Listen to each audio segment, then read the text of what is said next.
Ooh, hard cut Yo, hard cut. Boom. into We us. on. Heyo. That's how I felt going into our thoughts. I was like, oh shit, it's summer. Yeah. Boom, we're here. But here we are. We're back, and not only are we back, but the Warriors are back in the NBA Finals, baby. You see Oh, the our God, God. our Lord and Saint Savior, Stephen Stephen Curry. Curry, Amen. Pray to our lead boy. us to a fourth championship in the last couple of years. But Yes, sir. there's that. As you guys saw, I see in the chat who you guys got. Obviously, we got Golden State, and I said five. Matt says six, but either way, it don't matter. The rings come Yeah, back to the it Bay. doesn't matter. Yeah. It's about time, Yeah, bro. It's about about time. time. My man Clay, Woo! he waltzed onto that court with grace. Shed a Dropped like tear. 7 threes. Yeah, dude, I was actually there for his very first game back from those injuries, and Yo, it was jealous. so fun, dude. Like they were, but you were there for when he scored like 37 and a quarter or something. So I feel like Yeah, we're even now. We're I we're was like gonna on even say, playing field. you see him after his like 3 year, injury. I see him setting the record for most threes in a quarter. Yeah, I feel like we're that's on even. the same level. Yeah. It was so cool because he came out in the tunnel right for the pregame warm up, Mm. and he just comes in and everyone's already cheering for him. He's shooting like his like little practice shots, and they're cheering for as if it's like a game time like shot, like as if it's like a fourth quarter, like ah. Right. So that was a cool atmosphere. But yeah, the Warriors are back. I know you didn't expect our thoughts summer to start with some Warriors talk, but We had here to we address it. are. We had to address it. We're gonna be unbearable when we actually win it. So just a heads up now. Like I hope we don't win on a Thursday. I hope the last game is on a Thursday, man, because I want to be there Yeah. so badly. I would understand if you had to be there. I'll be like, funny enough. So yeah, let's go ahead and talk about that. So we've missed the last couple streams. Apologies for that. Uh, First one was because I think we were just too busy. It's been a And busy this time It's been a very busy time. I'll ask you about that in a second for because sure. we got a lot of catching up to do. Hmm. Um, and the second one was because I just had like the craziest sinus infection.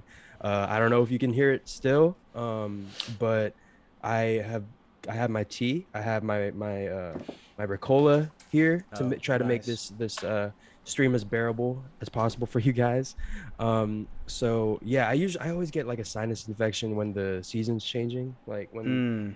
we go from winter to spring and then fall to winter is like the worst time for me. So Damn. um but yeah, man, it's been cool. It's been cool. So yeah, apologies for the last couple streams. But Matt, have you been?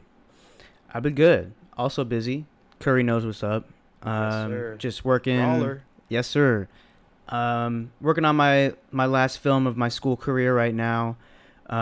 Wrapping up my college degree. So you Mm-hmm. know that it's kind of crunch time. That's why I've been slacking a little bit on these streams. I'm out on Yeah. set doing the thing. I'm shooting the rest of my thesis film next week, starting next week, and then we're gonna go for 4 straight days, which is gonna be fun and grueling and exhausting. But I am excited for it. I'll be on stream day before we go, so I guess I'll be like, hey y'all, wish me luck, and Yeah, I'll see you on the other absolutely. side. But yeah, that's what I got going on. Other than that, been on a bunch of sets, a lot more than I've been on in a minute, so that's been really fun. Just it's fun Mhm. making movies. But I've also been listening to a lot of music.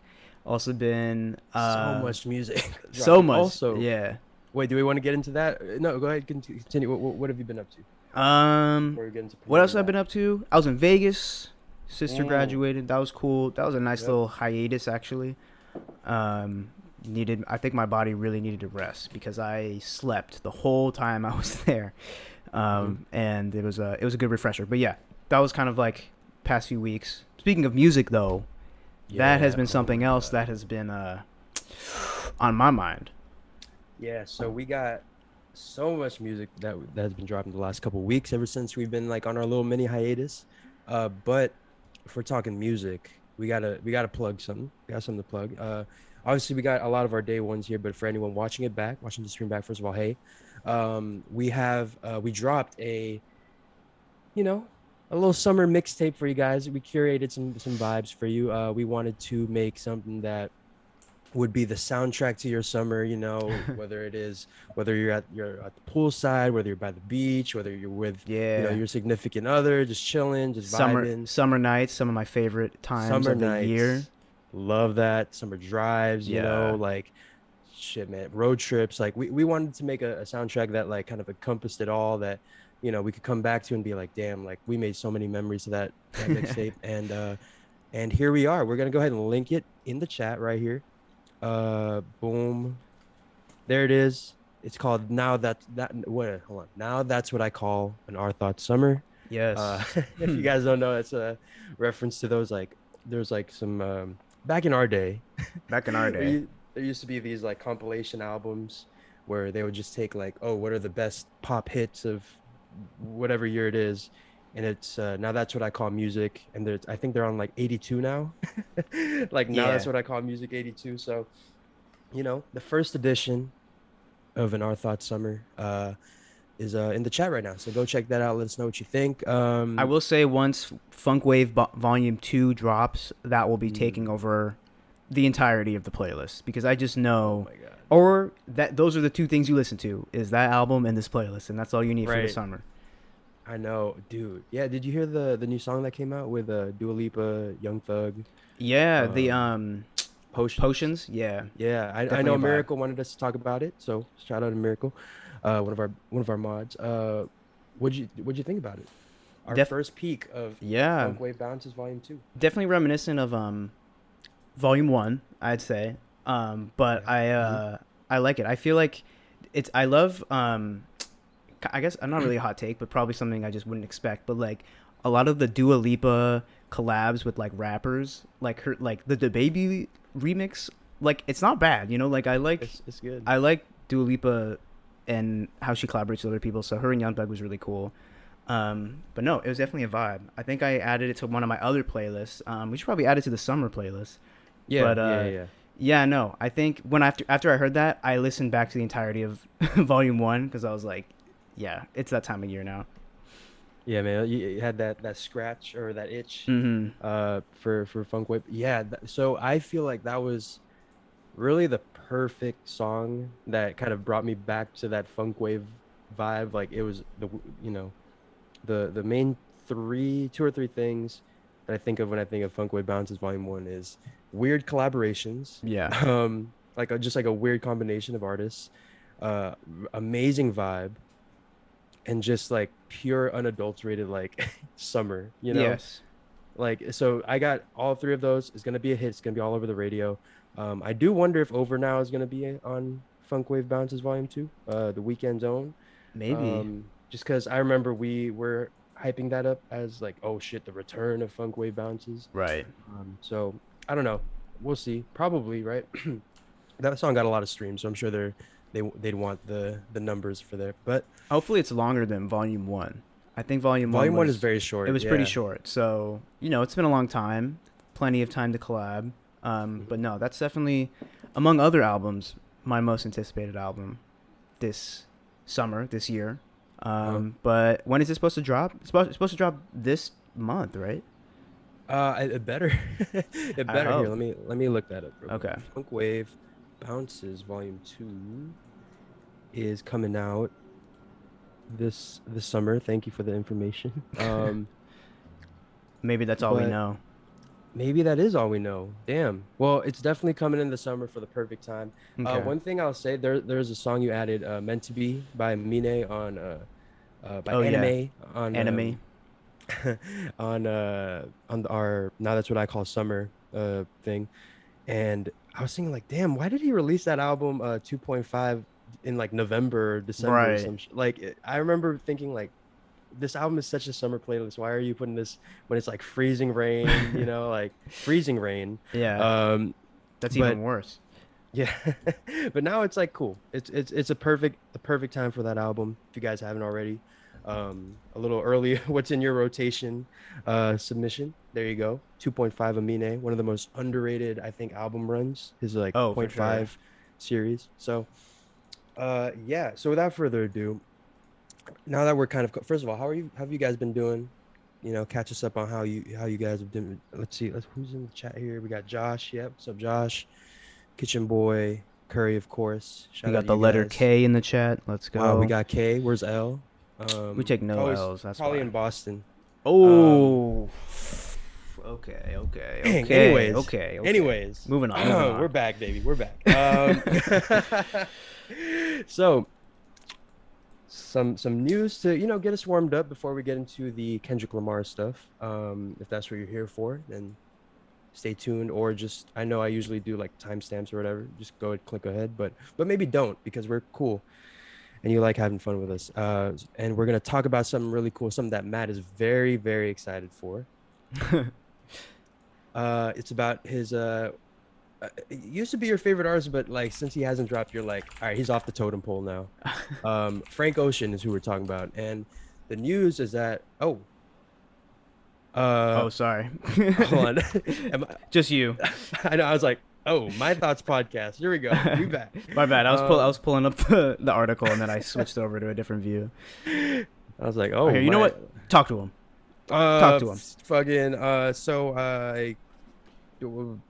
Will Smith. How about that?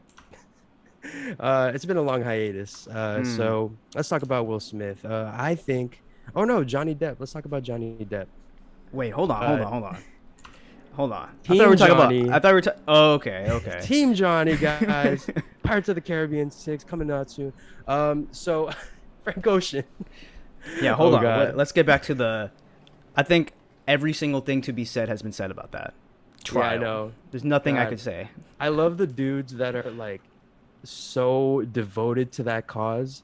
Like for some weird reason, it gives me like the same like feeling as like the Snyder Cut Oh stuff, my where it's like, god. why are you so devoted to this? Like, Team Johnny, oh, like like, don't you have a job or something? Like, obviously, Bro. like, but the situation is very serious and all that stuff. I like totally understand all that, but like, you got other stuff to do, I'm sure, than just like shoot off like 50 tweets about Johnny Yeah. Depp and Amber Heard, you know? Please, if I'm ever in a defamation case, never compare me to the Snyder cut of anything. Yeah, That that was the I think that's cringiest yeah. era. I think that's the worst. Yeah, yeah. I The worst personally it can get. I didn't even think it was that good, that Snyder cut. So I don't know what y'all were That's clamoring yeah. for. That's the only thing. Yeah.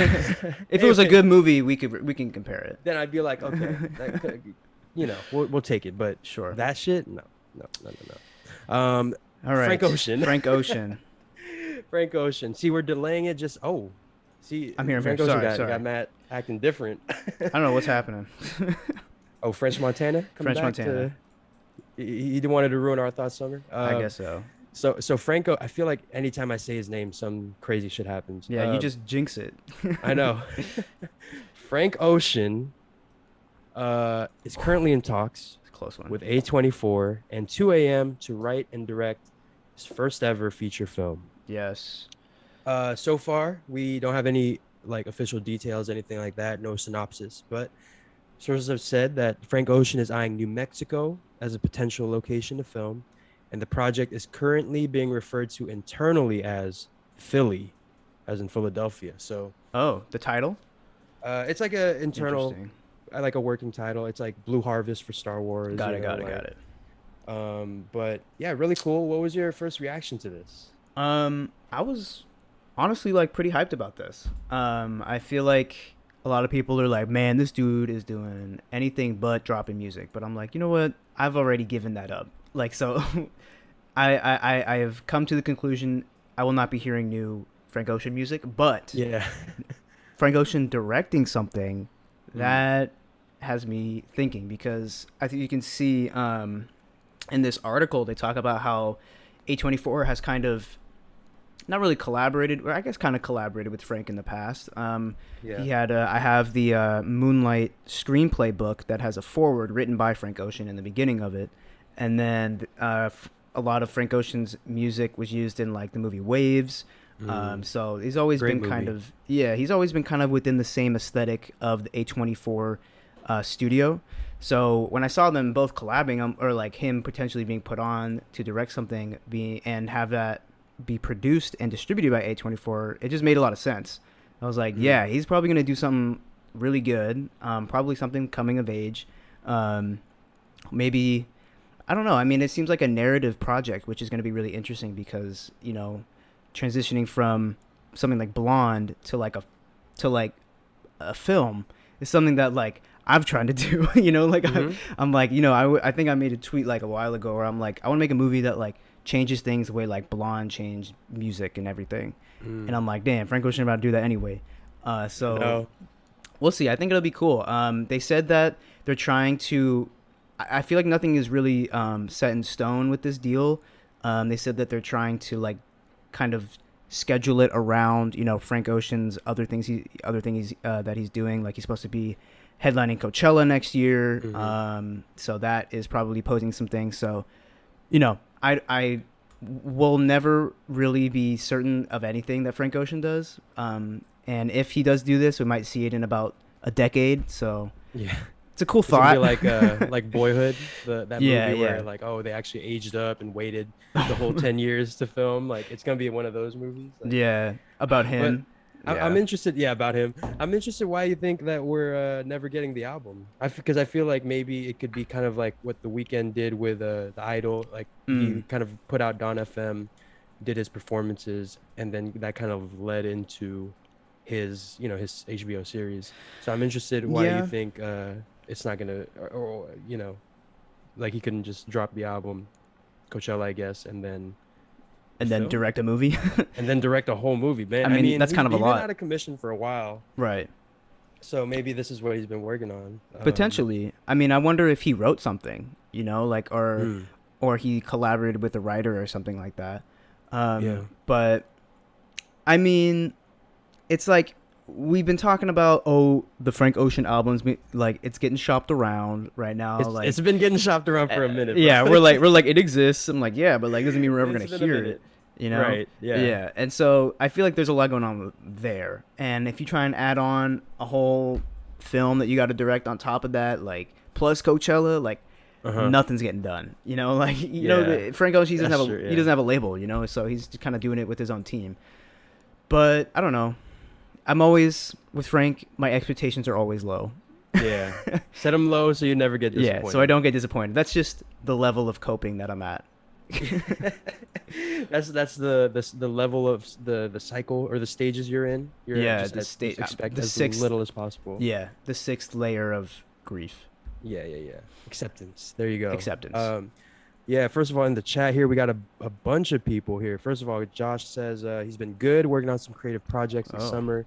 Doing a little bit of creative writing, some beats and music. Hey, okay. hey, you Got know, beats? I know that fire pack. You might have to send the I'm gonna Our have to Thoughts spit. EP, Yeah. Volume 2. We also got Darren. What's up, Darren? What's up, A Miracle? We actually just got done talking about potions. I know you asked us to talk about that. We talked about Funk Wave Bounces Volume 2. What happened? What's that smirk? I know. I felt bad. I thought she was Oh, here when we were talking about it. oh, it's all good. It's all good. Yeah, go ahead and watch this that little segment back like 10 minutes ago. But good to have you here. Welcome to an Our Thoughts summer. Yes, it's hot. It's very hot, man. It's very hot. It's actually kind of windy in the bay right now. So, I'm. It's like 100 degrees in this room, ooh, and I'm I drinking don't. tea. Yeah, no, and it'd be like that. I hate that. I hate that. D Mind is back too. What's up, man? We got everyone back. I love it. The goats in Oh, the chat. What up, yes, y'all? sir. We got the Our Thoughts crew. Post Malone is dropping tonight. Like the album. A song. I think he's dropping a song. Ooh, I think, ooh. unless I'm wrong. I mean, I've been seeing stuff about Post Malone the past few days, so maybe he is dropping an album. Yeah, I've been seeing Posty. What are your? I mean, we did like a what do you call it? Good thought, bad thought on Post Malone, I think. But I don't know. Are you even really paying any mind to this album? Like, do you have any expectations, or is he just has he been thrown into that like pop artist like when he drops like you just kind of like scroll past it kind of thing? Yeah, he was. I actually really liked his first album, Yeah, Posty, yeah, with White Iverson, White Iverson, and Candy Cane, I Congratulations and think. stuff like that. Congratulations. I really liked that album, but then he did turn super poppy. But I've been hearing like he's gone through some sort of something. I think he had some sort of hiatus of his own from music, and the fans are kind of following that, and he's like come back in a better headspace, and now he's like ready to drop music again. So maybe I'm actually looking forward to this Post Malone album, Yeah, like for the yeah. first time in a long time, just because it sounds like it's something different potentially. Hmm. But I know it's probably gonna be pretty poppy, just because that's just he likes to ride the charts. Yeah. But no, I'm excited. I'm always he's a cool dude. I just like he's kind of in the same boat as like Doja Cat for me, where it's like the person is cool. I don't really listen to music that much, but Okay. maybe this time around is different. Yeah. Well, speaking of Doja Cat, Segue. let's go ahead and get into a segment you've been waiting on. Let's get into a little mini weekly weekend update. Oh, Doja Cat weekend update. Yeah, it's a mini one. It's a mini one. So that's Okay. all it gets. That's all it gets. Yeah. Yeah, that's it. Yeah. Chicka chicka. So yeah. So big update regarding the After Hours Till Dawn tour. That happened a long time ago, so you know it. We're not breaking news here. No, yeah. Doja Cat drops out of the Weeknd's tour due to tonsil surgery. Interesting. So I think I'm a little more torn up about it than you are. I think you're just kind of like, yeah, like okay, like whatever. Like I just hope that they bring like Someone a else. good replacement. Yeah. But I was pretty excited to see Doja. Not gonna lie, with the Weeknd, and like I thought that was gonna be a very iconic Oh, tour. yeah. You know, um, having Doja there, we're performing "You Right." Maybe they perform a new song that they work on together. Obviously, Doja is like one of the best performers in recent memory. So yeah, seeing her kind of drop out due to this, which is a very serious reason, like, and it sucks because I think she was mentioning like quitting music, and then she suddenly started getting like motivation to do it again, and then here we are, like, Still you not. know, And then she still drops out. yeah. So unfortunate timing, man. Sucks. But yeah, I don't know. What do you have any thoughts on the Doja drop? Um, Not really. I feel like getting Yeah, your tonsils out is something you do as like a kid. So I was like, oh, I thought it was yeah. something different, but I guess maybe she's just like, I mean, as a singer, you know, maybe it's just something you got to do. Hmm. Um, but no, that kind of sucks. I saw some people bought tickets just to see Doja Cat, and I was like, Yeah. why would you pay those prices? I Like, you know. know, like you're gonna see the weekend too. Like, what are you gonna leave after her act? Bro, I was talking to someone, and they're saying like when they heard the news about this Doja drop, and they're like, let's not buy the tickets, you know, like like we're not here for Don FM, we're here for Doja. I'm like, okay, like Doja fans are that's crazy. I mean, yeah, yeah. I'm like you're paying for the weekend, which is nice, but it's like I don't like that take. I'm not a Yeah. fan of that take. Here we have a question here by Kay. Do you think it would be better if he goes solo? Like no Um. opener, I guess, or he has a lot of hits, but Yeah. I don't think it would really matter. mhm. Honestly, I think people just open to get the audience. You know, it's just another way to basically advertise yourself. Mm. Is good going on tour with different artists. So it's not really like doesn't really affect the weekend at all. Honestly, people Yeah, are still there for him. It just kind of sucks for Doja because then now she's. I mean, that would have been huge for her. You know, like huge tour. all over. And the weekend, I mean, he sells clearly selling out stadiums. Like, when is the next time she's gonna perform to a stadium? Like think about Um, it. It's the modern day Michael Jackson with modern day yeah, um Britney Spears opening, right. That would have you been know? crazy. Insane. Yeah. So it kind of sucks. I feel like Yeah. fans are kind of upset in general with this whole tour thing. I know that it got postponed, and then people's tickets, you know, the prices went up, and then now the headliner or now the opener is not gonna be there, and Mm-hmm. all that. So I'm staying blissfully ignorant in this situation. I don't got tickets, so I pray for you Yeah. guys. Yeah, well, I'm gonna be close to the ticker. I asked in the I remember I was telling you about the weekend community thing Hmm. on Twitter, like the community feature where it's basically like Discord where you just like get off tweets on there, and I was asking like, yo, are there any rumors as to who could replace? And I guess not. Like there's been no news about it, no rumblings, no like but I wanted to bring up a couple names I feel like could possibly be on tour, and I'll ask you guys, ask you, I'll ask I'll ask you, the crowd, and I'll ask you, Matt, what you guys think. So here's some names here. We got, I think the obvious, like the safe choice, I think. Swedish House Mafia. Okay. Yeah. I think just continue ride that wave from the Coachella thing. It would be a different tour. Like they wouldn't market it the same way. I think it would Mm-hmm. be more EDM, more leaning into like the white audience, kind of thing. But yeah, a couple other names here. Kid Cudi, coming off Man on the Wow. Moon tour. Lana Del Rey is a name that I've read the fans say a lot. FK Twigs from what I can tell, has no tour. Just dropped an album. Right. Great album. Would be really cool. Um, you got the goat Nav, Oh yeah. the brown boy, Come of on. course. That would be a plus for us for sure. Yeah. I would go just for that. I would too. Yeah. Well, I am going. Oh, okay. Sorry, So it's confirmed. Oh, yeah. okay. My bad. I didn't mean to spill the deets, but yeah, Nav is performing. Another name I could bring up, I'd like to bring up is a hologram of Michael Jackson, Tupac. Remember when Tupac was at Coachella? Like they did like a Yeah, yeah. hologram of Tupac. Let's just have Michael Jackson open up for the weekend. Uh, That would be. I'd be kind of scared. yeah, just imagine like you just like they don't promote it at all. You sit down in your seat and all of a sudden you hear like Michael Jackson be like, okay, like I guess they're playing his music to intro the thing, and then just like Michael Jackson appears out of nowhere. Bruh. People would faint, I think. Yeah, especially like if you pre-gamed and you're drunk as hell, blacked out, you'd just be like, where am I? Like, Michael is this Jackson's alive. am I in heaven already? Yeah, Like, is yeah. this what heaven is? Oh, am I actually in purgatory, I guess? But yeah, that would be cool. So yeah, which of those names kind of stick out to you? Which of those names would you like, I guess, what is I think the best question. um, Maybe Swedish House Mafia. Yeah. Well, first Nav, and then First Nav. Swedish House Mafia would be cool.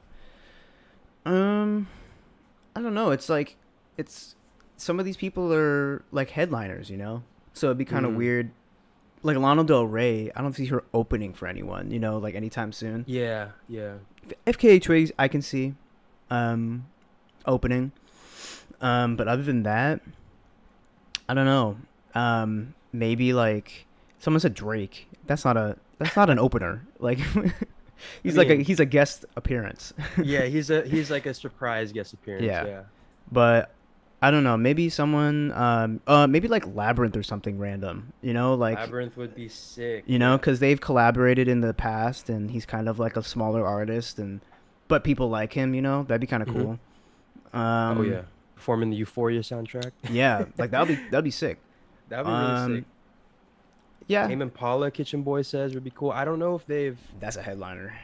they've done skeletons together. I think with like, but I Yeah, think that was like Travis. with Travis Scott. Yeah, but that'd be cool. Maybe Dua Lipa. Oh shit, yeah, just a full on disco night. Yeah, just that's basically just a festival headline, like a Yeah, festival run. that's the thing though, is I hope that they don't try to like, oh, we need a name to Yeah, open up. Like, let's just go for someone who fits the mood, like someone who fits the vibe, someone who the people will like on the stadium tour. Like, right. let's not try to get too cute with it. But yeah, man, really exciting news. Some other news about the tour. This just came out today, actually. Some fresh news right off the presses.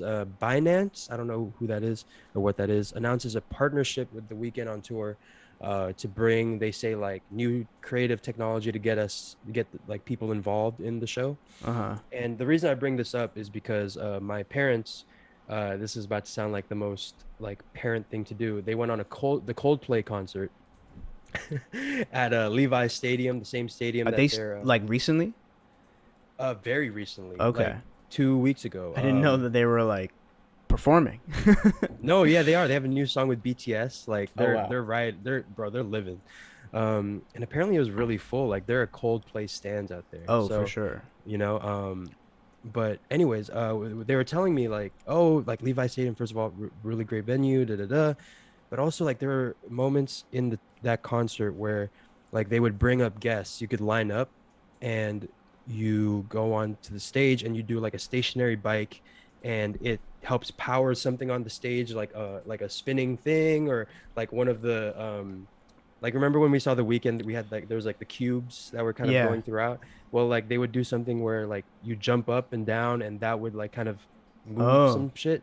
So I'm saying all this to say, maybe there's something cool with that. Like throughout the concert, maybe there will be ways for like an audience member to like come in, and Hmm. I don't know. I looked at Binance, and it's like crypto Right. blockchain stuff. So I don't know if they correlate to that, but there could be some really cool like interactive elements on this tour, which could be interesting. That's cool. What do you think about that? Yeah, I think what comes to mind is like maybe you have like an app or something, and like Mm. there's a prompt on a screen that's like, okay, press the blue button to like, make something on like a screen Press the appear. fucking blue button or some shit. Yeah, like Yeah, everybody press it, like keep pressing it, and then it's like the like TikTok thing. yeah, it's like the TikTok live stream performances. It's just like Uh-huh. they're like, oh, like here, like press this button to make like the Dawn, like to make Jim Carrey appear or something, like something random. So I feel like that's kind of the extent of it. I don't think They got able. Jim Carrey backstage, and they're Yeah, like, "Oh, sorry, they didn't press the button to yeah, make yeah, it. Just go back like, to your yeah. trailer." I don't think Abel's gonna like bring anyone on to the stage to like Hmm. go on Do like some a bike or something. Like Yeah, I don't yeah. think that's gonna happen. But I don't know. I see that like when I see those things like partnering and utilizing Web3, and then I just stop reading, and Hmm. I'm Hmm. like, okay, blockchain, NFT, Yeah. Bored Ape. It just I hope it's nothing lame like that. I heard they're making movies off of Bored Ape now. Like they made there's a in development. they made they made a dating app off of the yacht club Bored Apes, but they had to shut it down because there was no women on the app. Yeah, yeah, no shit. So Oh my god. Wait, what crypto was L's, Bored Ape? Hold on. look it I up. gotta I gotta look up Bored Ape There's an article. dating club. Yeah, Dating club app. Bored Ape Yeah, can we swoosh dating. can we swoosh to your Yeah, screen? dating app. Hold on. No, we're gonna go to you. Okay, okay. Hi. I'm part of this Bored Ape dating app, and that sucks that you aren't. Um ooh. Hold on. Okay. Oh my god, dude. This. Hold on. Oh shoot. Hold on. Let's see, I what gotta do we switch my got? screen. Swoosh over. Yeah, What's up, yeah. guys? Let me swoosh over real quick. Well, what do we got in the chat here? Oh, what's up, Okay. Jasmine? Hello, hello. Okay. Ignore this ad. What the? Hyper allergic. Interesting. Okay, Okay. here's the article. Too many bros. Too many bros. Yeah. I guess maybe it was a prank. Maybe it was a publicity stunt. It says in prank Okay. NFT dating app. In prank dating app shuts down over lack of. Oh, you know what it probably was? I think somebody like made the app just to fuck with the NFT bros. Like it Okay. was just like people just do stuff to mess with them. And so I think a bunch of people got on and they're like, there's too many guys on here just to fuck It's a with them. damn sausage fest out here, bro. Yeah. Like, yeah, of course, a Bored Ape Right. NFT dating app. Yeah. That sounds like the lamest April Fool's joke of all time. Is like, oh, I'm gonna code a Bored NFT dating app, and just see where it goes. But interesting stuff. Yeah. Very Bored interesting. What were we even talking about? Oh, the Weekend Crypto. Oh Binance yeah, thing. yeah. Yeah, we're talking about crypto and our best investments. Yeah, I think there's some potential to be cool. I hope it isn't that. I hope it's not like a thing where you just press a button and something happens on Right. screen. I hope like there is something involved with I don't know, like maybe I don't know, maybe you get on stage and you get to do the whole you get to put on the mask and take my breath. Like that'd be actually they're- do drugs on stage. Like that shit would Yo. be crazy. Press 3 to OD on stage, just like the OD. weekend. Yeah. I don't know. I don't really think anyone's going on stage, honestly. Like I feel Yeah, like you don't think I you don't don't think think so. so? Like I don't think he Okay. would let anyone on there. Like I feel like he'd just be like, "Hey everyone, like uh I don't know. Like I don't want it to be like if you guys look under your like the weekend's like, "Hey y'all, Mm. look under your seat. There's a QR code. Um go on there, buy this NFT for $20,000 and then you can adjust this light fixture to be whatever color you want." Yeah. And then that is the extent of the interactive Web3 experience. I know. Yeah, I'm trying to think like there's a cool opportunity there because like the idea of like from after hours till dawn, maybe there'll be some kind of duality in the concerts in the show. So maybe I don't know, there could be something there, but yeah, right now it just seems like a total like it's gonna be a flop. Like I when things like this happen, it usually doesn't end up being as cool as we'd like it to be. Mm, You know? So we'll see. I'll keep you guys updated. I will give you a first-hand experience. yeah. You know, I will be the one to take your hand through this after hours to dawn tour if you can't go. Um, but yeah, we'll see how it goes. I'll keep you guys updated. And What yeah, there's our what Cesco's saying is this concert's gonna flop. yeah. Um, Ratioed by Cesco when he gets there and his family. Yep. Um, Ed Sheeran better. right. Nav Mhm. not no not it, not even a Nav opener.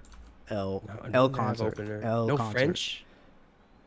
No French. I'm Your paid to say. Yeah, French there's a Montana? gun Oh, being oh, held on me right now. So just keep playing along. French Montana. oh No French God, Montana, really? You know? man. So we'll see how it goes. Um, but anyways, I think that'll do it for our little weekly weekend update. We will honestly, this stream is gonna be is very packed because we have this next topic we're gonna get into. Yes. So I think maybe next stream we'll kind of catch up on like some of the projects. I think we'll have like a big review stream next week with like the Jack Harlow thing, the Future album, just some of the more recent albums. We'll kind of talk more about them in that week. But as of right now, let's dedicate these last however long this stream will be to, we're talking about we're back, talking about the Warriors are back, Kendrick is back. I don't know if I sent you that Yes. statistic where every year that Kendrick Lamar's dropped an album, the Warriors have won the championship. So, spoiler alert, we're talking 2015 to Pimp a Butterfly. Hello, our intern in the background. Sorry, she was uh, just fielding your calls. yeah. We'll get to you shortly. 2015 to Pimp a Butterfly, Warriors won. 2017, it was Damn. Yeah, Warriors won. 2018, Black Panther album soundtrack. And now 2022, here we are with It just works like that. Mr. Morale and the Big Steppers. Yes. So I have like a couple talking points here, but where would you like to start with our reactions? And obviously, you can send in your reactions, anything you guys want to talk about. This is like, this is like our time to really like kind of discuss it all together like a family before we do Yeah. the review, before we do the deep dive. So anything you guys want to bring up, we'll get to it in the chat. Like repeat the comment a couple times if we don't get to it, it's just because we're dumb like that. But yeah, where do you want to start? Well, it's kind of like, where do you start with this? I would say this album, I think, is one of the. I've never been so like conflicted over an album before. In terms of like what I think about, like how I think about the album, how I listen to the album, what versus what is being said, and like what I like about it, what I don't like. It's so many like things happening at once that there are some incredible moments, incredible moments of lyricism, some of Kendrick's best ever written tracks to date. Oh yeah. And then there are also moments where I'm like, I don't know if I agree with that, or like, or like why like this choice I didn't really like, or like I wish I had more of this, and so there's this big conflict that I feel throughout the whole thing that really affected the way that I have to kind of talk about the album. I really can't talk about it in the way that I can talk about any of his other albums because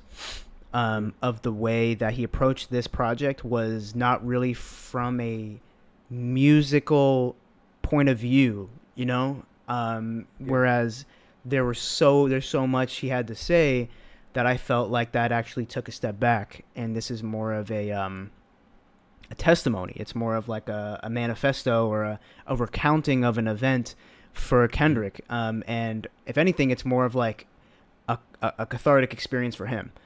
So it's really, I think for me, it's hard to bring this into a review standpoint. You know, like I can't. It's like, Yeah. you know, it's like being able to.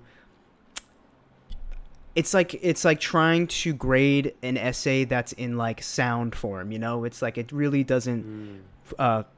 bode well. But I would like to. I think if we're going to start off, let's start off with what we really like about the album.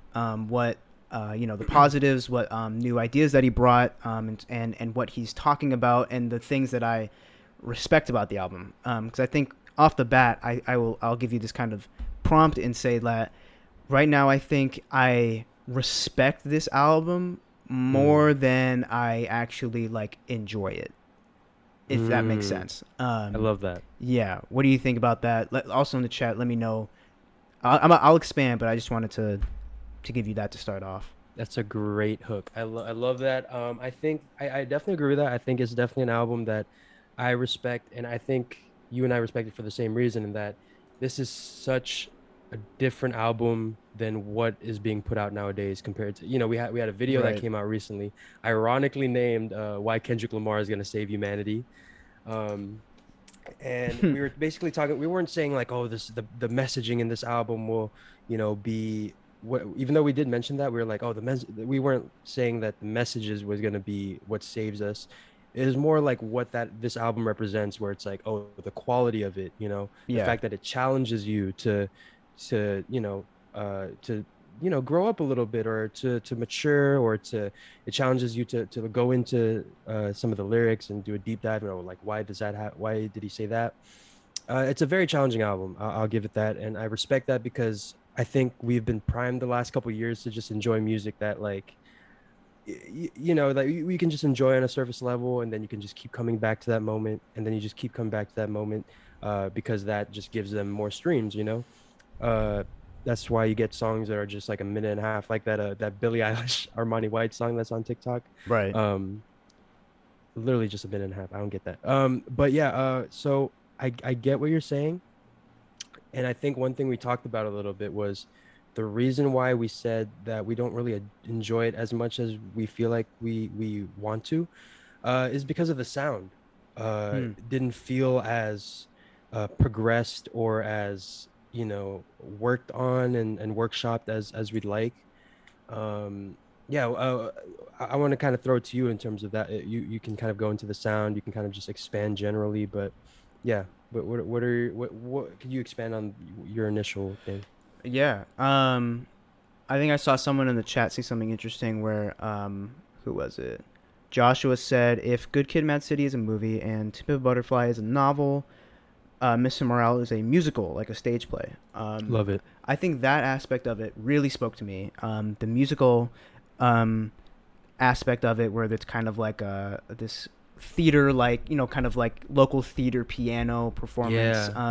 Yeah. Tap dancing. Yeah, the sound of the tap dancing shoes on the stage. Like, I really loved how physical that this album felt. It felt like yeah, it felt like a stage play. It felt like more of a spoken word performance than a sonic experience. Something super removed from where we started with Kendrick. Good Kid, Mad City is a West Coast album. Like, that is a West Coast vibe, if you ever could label an album. Good Kid, Mad City is that. To Pimp a Butterfly, pure G-funk, jazz, and rap influence, and soul, like, all mixed into one sonic. Masterfully done. Yeah, the best, in my opinion. That's still up there, being one of the greatest albums of all time. To Pimp a Butterfly, like, a couple that with the things that he's talking about too. Damn is like this kind of stripped back, more, I guess, cerebral type instrumentals and stuff like that. And whereas then we get Mr. Morale, where all of that is like thrown out the window completely. Yeah. And is almost like, I saw this guy on TikTok who's a producer explain how the production of and the way that the songs sound is very like transparent, in that Yeah. you can see right through the production is what he's saying. There's not a lot of layering. There's not a lot of like creating these sonic moments outside of the very individual impactful moments throughout the whole album. But like, there's not a lot of attention to that. And I think for a reason is because it makes you kind of lean in a little more, like Yeah. to really think and listen to what Kendrick's saying. But, that has its drawbacks, I think, is what you were trying to get at, is that when you do something like that, it really, I can't really enjoy it as an album. I can't go like, oh, you know what I'm in the mood for is like Mother I Sober. Like Yeah. that's the anthem. Like that's never really gonna be, no song on here really is gonna be like something off of Damn or something off of Pimp a Butterfly that is just that definitive like, oh, this is like the anthem song, this is the hype track. Kendrick didn't go through any of that, which was interesting and also kind of made it hard to digest, Yeah. because of the lack of production and the heavy topics that he talked about through the whole thing.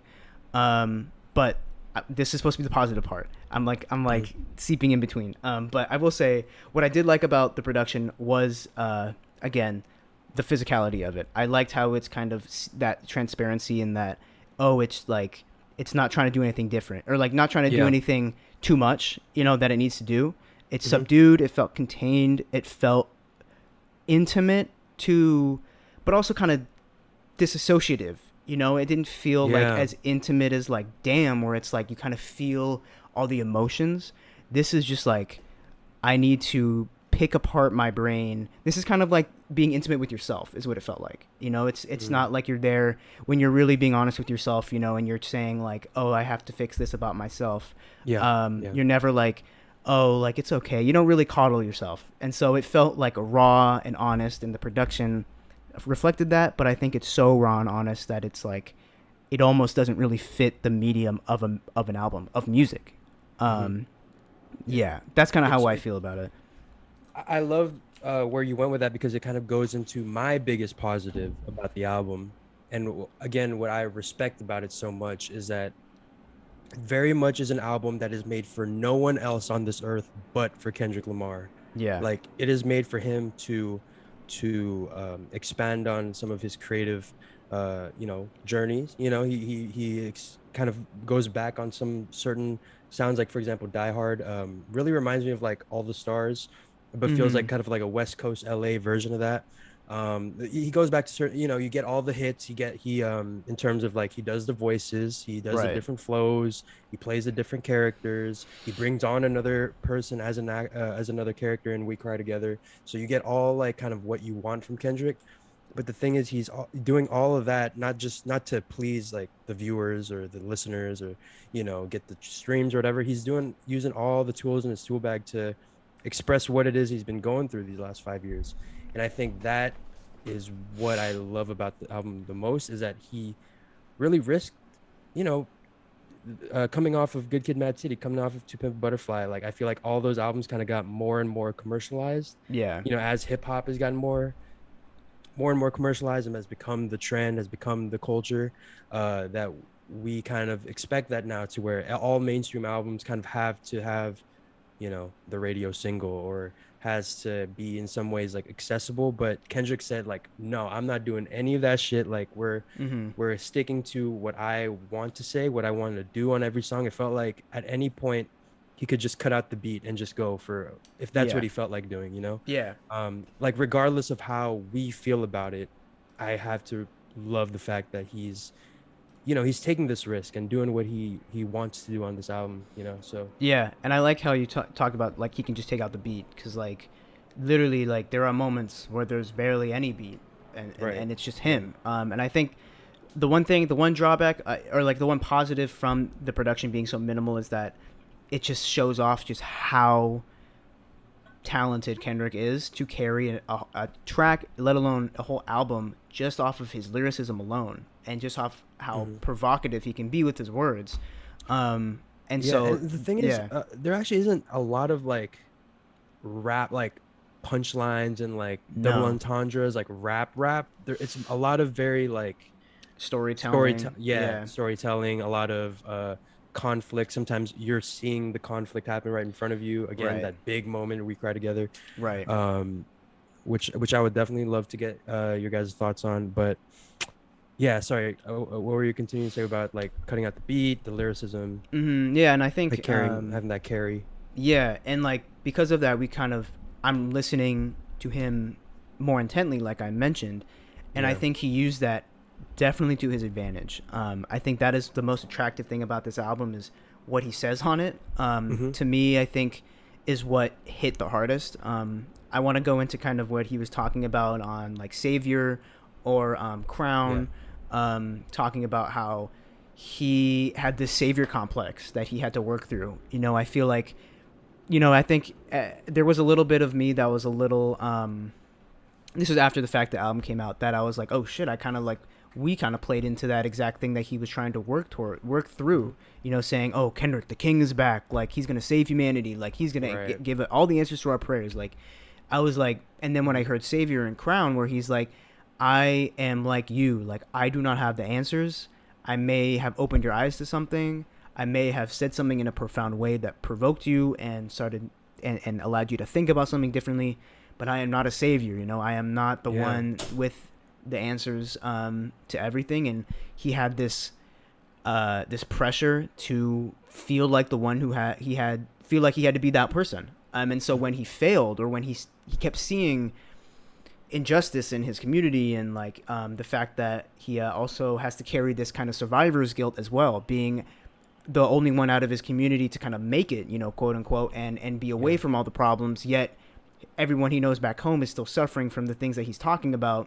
It's like so much pressure that he's working through, that it really opened my eyes. And I feel like just that one aspect about this album was really interesting because Sean C actually just released a video, I think today or maybe yesterday, his kind of final thoughts about the album. And he Mm-hmm. was talking about how he used an example of when Kendrick came to the George Floyd riots, and how people were giving him flack because he's like, oh, like, Kendrick, like, where are you? Like, we're in the streets. I remember We're that. Yeah. advocating. Like, Kendrick, the people need you. Like, you are the one person we are looking towards to have guidance and be the leading. Like, oh, like, if Kendrick is in these is leading, could lead us right now, like, the movement would be, like, so much further. We'd actually get change done. And then it's revealed that like Kendrick was there, and like Yeah. the photos were posted, and nothing changed. Like literally, he just was dressed as every other person there. He didn't do anything. Like he was there to support, and that's it. And so Sean kind of went into this whole idea about, and same with like referencing how Kendrick did it too, is like people look towards black entertainers, look towards iconic black celebrities, LeBron, Kanye, Future, I remember you mentioned. Yeah. Future, yep.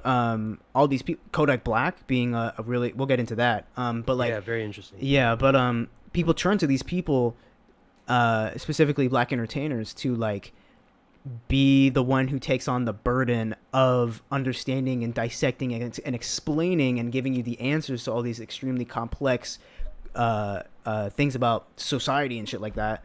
That like when they fall short of it, you're like, oh, like you're not who I thought you were. Like you Yeah. like I thought you were the one. Like I thought you were the one who was gonna lead us to like a greater future. When it's like, and so him going into that was really really interesting and kind of made me kind of paint Kendrick in a different light that made me respect him even more, but also bring him down a pedestal. It's like Yeah.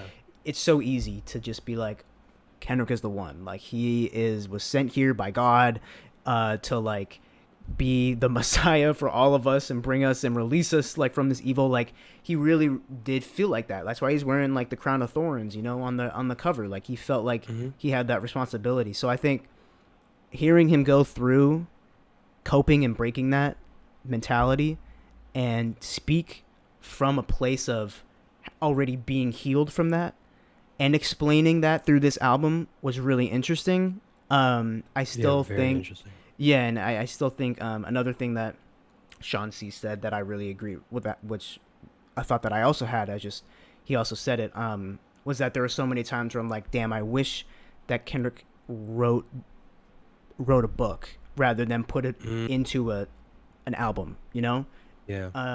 just because I feel like what he's going for is so complex and so uncomfortable that it's a hard listening experience. And it's supposed to be good. It's music's supposed to be one, nice to listen to, and two, thought provoking. It can't just be one or the other. And Yeah. that's where I think the fault, like the failing from my success meme comes to mind. You know, is when Yeah, yeah, I yeah. start thinking of the faults of this album. Um, but yeah, Mhm. what did you think of, like, especially I think Savior and Crown are like some of my most, like those songs about him and like his savior complex and stuff like that. Like, what did you think when you heard what it's really like for him to be in the limelight like that? So I really love that you brought the like I swear we have the same mind. I had brought this up on my doc, or I have this written up on my doc. So yeah, the savior complex is really interesting because I remember if we go back to the Heart Part 5 was almost him like playing into that a lot. Like he Yeah, came back and he was saying like I am what is it he said? He's like I am our people or I am all of us. yeah, I am us. Yeah, Yeah, and he comes in and he raps about, the from different perspectives of Black culture and what it actually like what the people look at it as and what it actually is. Like for example, the Will Smith thing, mm-hmm. and then he kind of goes into the Nipsey Hussle section where, Right. he talks about it as if it's like a Jesus Christ moment where, like Judas putting Jesus up on the thing, like he treats the shooting Mm-hmm. of Nipsey Hussle as that scenario where so really interesting. And I was like, okay, like he seems to be leaning into that. So I feel like I think I literally said like we're gonna get Kendrick at the peak of his powers, Right, right, right. prophet, all that stuff. So yeah, when he said that lyric in Crown and Savior about I'm not your savior. I love that flow by the way. Mm-hmm. It actually made me like sit back and be like, wow, like I have been putting him on this pedestal and I have been making him this Jesus image, like Right. and maybe it reminds me of J. Cole's False Prophets, Yeah. that was towards Kanye. This was almost like a diss track to himself, and like this whole album is kind of like a diss track to himself in terms of like he really go like one of my favorite lines in this whole album that really spoke to me that I really love. It kind of encapsulates the rest of this album. Is if I told you who I really was, would you hold it against me? And I think about that line and all the time. Like, Yeah. what if I said, if we're so intimate, we're so close that I told you all my faults, all my vices, and he goes into a lot of them here. He talks about his Yeah. dad, his, the trauma his dad put on him, sexual assault. He talks about the time he cheated on his partner in World Steppers. Mm-hmm. Um, uh, like he really does everything he can to tear this image of Kendrick Lamar down, and I respect that so much. And I Yeah. love that Yeah. the precedent that's going to set. When we talk about film, there was, in my opinion, there's a lot of eras of film, but there's a lot where it's like you have films, and then you have the moment where movies started being aware of like tropes from movies and started kind of like incorporating that, and like being aware of it and like Mm-hmm. subverting those expectations. And then all of a sudden we get movies that subvert those subversions, like it just gets super Right. tricky and you just try to. So now what I'm thinking of is like now we're gonna get hip hop from that perspective of people acknowledging like, look, I don't need to try to be this guy for you that is, going to save your life or save humanity with my raps or whatever. Like now I can just rap and, so Yeah. in that sense, that is like my favorite contribution of this album to the, society is like the idea that you don't have to be this all-encompassing being, to rap. Like you just gotta just it's art at the end of the day. Right. Right. It's Right. nothing more than that. It can be like, all right Right. and all that's in that moment in the Black Lives Matter where they're chanting we're gonna be all right. Incredible moment, powerful moment. I love it. But at the end of the day, we shouldn't be putting that burden on the artists to continue doing that. So yeah. Yeah. I think it's interesting. Also, like, just going into how you were saying he was like dissecting himself. Mhm. I think that the thing that I respect the most about this album is his ability to do that. And I feel like I just was relating to the way that he was talking about himself a lot. That he kind of is when you become so understanding of yourself and how the why you are the way that you are, where you come from, you know, the way that you were raised and how that affected you, how generational trauma has affected you like over the years and how you grew up, and then that turning into, oh, like that's why I am the kind of person I am today. That's why I did those things. Yeah. That's why I was so stupid during this time, is because I was like influenced by I was a product of my environment, all of that. So once you like finally come to terms with that and then identify that as being the root of your problems, he's like kind of ascended to this new plane where like now I can look at shit objectively. And he's like, Right. now I'm like, and so like I think what's interesting is his past few projects, you know, he kind of is like in Damn, it's very right here right now, is like I am feeling these feelings. I'm feeling guilt, I'm feeling fear, I'm feeling, you know, like a lot Yeah. at the same time, dealing with a lot of feelings. He has this more savior complex thing. It's like everything that you're feeling right now.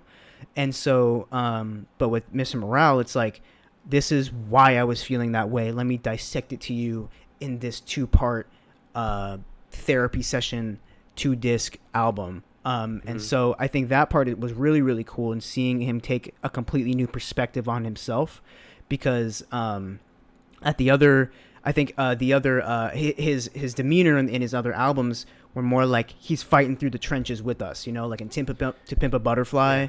He's like, I'm here, I'm in the streets, even in the music videos, you know, the all right music video, he's in the streets, he's there, like he's leading you down, like let's go, like I'm gonna show you how to conceptualize all these things that you deal with that you didn't even realize.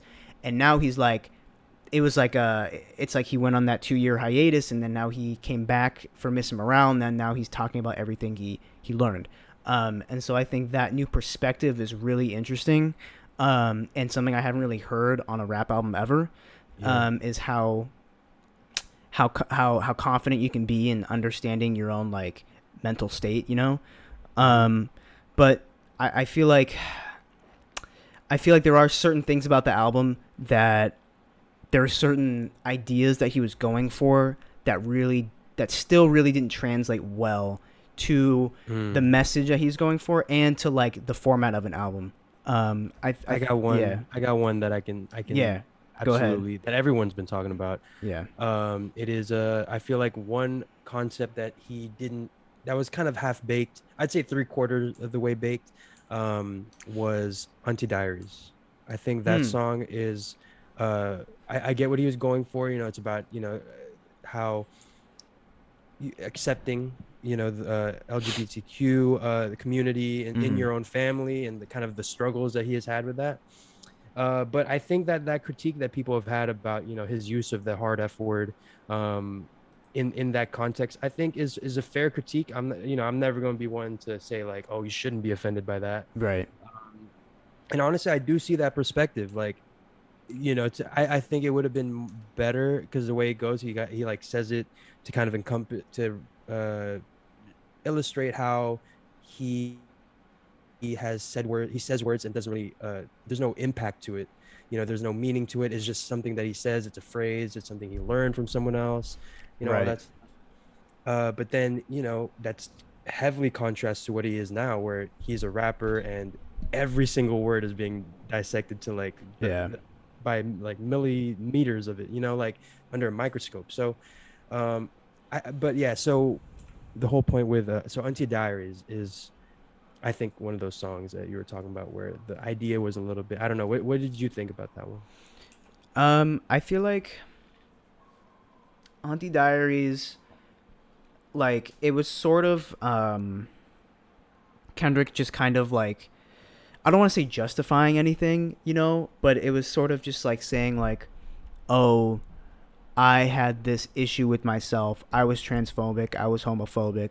Then I looked in the mirror. I looked at my family members who are a part of the LGBTQ plus community and realized that there were some preconceived things that were instilled into my mind, and that's why I had these thoughts.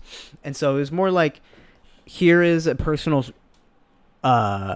story of how I got to be a better person, but I don't think this song is going to convince anyone who is transphobic to not be transphobic. You know what I mean? Like, I don't think it's really meant for that, and if it is meant for that, it really was not kind of approached in the right way, in my opinion. Right. It's just like, yeah, I used to like dead name my aunt and my cousin, and like I used to say that F slur. Like now I don't, Hmm. and they're actually really cool people, by the way. So like Yeah. it's like it really doesn't talk about the like issue at all. Yeah. And I guess that kind of brings me to my next point with another thing that I had kind of a gripe about that album was the other thing that people have been talking about, which is the Kodak Black, or the inclusion of Kodak Yes. Black, who is kind of this, who is the Jim Carrey to this album as Jim Carrey is Hmm. to the Don, which is kind of weird to compare Jim Carrey and Kodak Black. Kodak. Yeah, but that's another instance where I understood what he was trying to do. He's trying to say, Kendrick, Kanye, all these, like, Will Smith, Jussie Smollett, OJ, all the Nipsey, all these people that are iconic black figures who have kind of made themselves into the mainstream and become and end up becoming end up falling off because of the road that they themselves have paved down, in terms of fame and how that's gotten to the best of them. And there he's like, just be like, we are really no different than someone like Kodak Black, who has been ostracized because of a sexual assault case, because of a rape charge, and like all these things. Like, he was villainized, but he is still like, it's because he's a product of his environment. And Kodak talks about it. He's like, oh, my dad raised me like this, I was like this, blah blah blah. I get that, but like, also, like, I feel like he should have chose someone who went down that path and had the same reconciliation and same realizations as Kendrick did. Because, like, if you want to look back and be like, oh, Kendrick, he had his own qualms and his own issues and his own things that he worked through, and now he's like a better person and singing about it. But like, Kodak is still he still has these allegations, and like, Yeah, and he hasn't yeah, apologized really for it. He hasn't no, really shown much remorse. I think the case ended uh with the victim wanting an apology, and he just kind of gave, kind of like a yeah, textbook apology, but it wasn't. But I think he made some tweets after that were saying like, oh, I don't really. He basically, I get what you're saying, where you feel like we should have gotten that story, those interludes, the spoken word segments from someone who had fully been through that journey and can yeah, like fully attest to some of the things that Kendrick is saying. right. Because what Kendrick is saying with the inclusion of Kodak is like the result of you being vilified and canceled, and going through the media circus and everything. Like, the result of that is ending up on a Kendrick Lamar album. Like, it's not really like, Mm, there's no consequence. We don't yeah. see Kodak learning from his actions. And I felt like that was kind of, it was just kind of weird, because it felt like including Kodak on there was Kendrick saying, "Oh, he's kind of absolved of these things because, Right. because of the way I'm recontextualizing him for you." But in reality, it's like, no, like, he still did these things. So that was a little weird. I feel like I understood what Kendrick was doing there, but I feel like it could have been done better. Um, Yeah. and yeah, that was kind of the other controversy I wanted to talk about with this album. The rest, Yeah. I think, like with Auntie Diaries, and like the F slur, it's like, I get it. It's kind of the same boat. It's kind of just like, I get what you're doing, but it's real. It could have been done in a smarter way. I'm not saying like a more Uh-huh. tasteful way, because Kendrick can be bold and unapologetic as he wants, but when he does it in a very smart and like provocative way, and not just for the shock value of like, why is Yeah. Kodak on here, and why did he just say the F slur, like, what is going on this album. Yeah, that's what I mean, where like the ideas feel half baked, where I get the concept. Like Yeah, I love where that could go. Um, but it just it didn't hit people the way I think he wanted to. So I think but then again, there's so many topics on this album that maybe he just one thing I said to you was that I think I'm obviously speculating here, but I feel like what happened with Kendrick in this album was, he has so many thoughts. He's had 5 years. He even says on one of the records, like, I took 2 years because I yeah, got writer's block and nothing moved me. So I'm thinking maybe he put something on the page, he recorded it, and it's good. It's good. It's good music. It's high quality music. Has a concept, has a message. It checks off all the boxes of a Kendrick Lamar record. But I feel like he was just very content with getting something out Yeah. that he didn't check. Oh, is it up to that quality that typically going through, that I typically put out? So I think that this is definitely one of his more half baked out, like his least realized album. Uh, Yeah, but I yeah, mean, I would say like but yes. in other ways, it's very amazing. It's so potent, it's so effective. But Yeah. there's some very big elements here that are, I think, could have been left in the oven a little longer. Yeah. I just like it's like it's hard because it's like I can't tell like when he does something and it felt like it lacked something, but it's like because of the content of the album, it's like did it really need that, you know?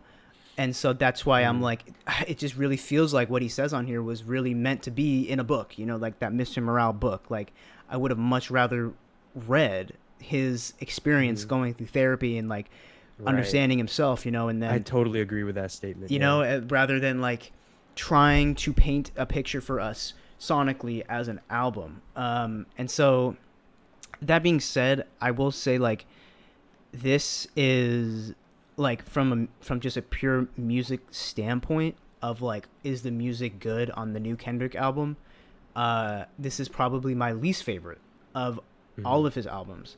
This is probably my favorite in terms of Kendrick Lamar, his lyricism, the messages he talks about, the concepts behind the songs in terms of like what they're about, and how he describes these very complex issues that it seems like if you look at his discography, he starts out very wide. He starts out in To Pimp a Butterfly, or Good Kid, Mad City is like his hometown, but then he's like he takes a step up. Good Kid, Mad City. Let's talk about the government. Let's talk about the way that this country was built and like everything and how that affects us. And then he kept getting narrower. It's like, okay, now let's talk about I love that. my Yeah. internal qualms and like why do I feel these things? Like, you know, damn is like him acknowledging the thing that he's feeling, and then even further funneled down where it's like, oh, like this is why I felt those things, and this is how I got to like become the Mhm. person I am. So like narrower and narrower and narrower and more potent as we go,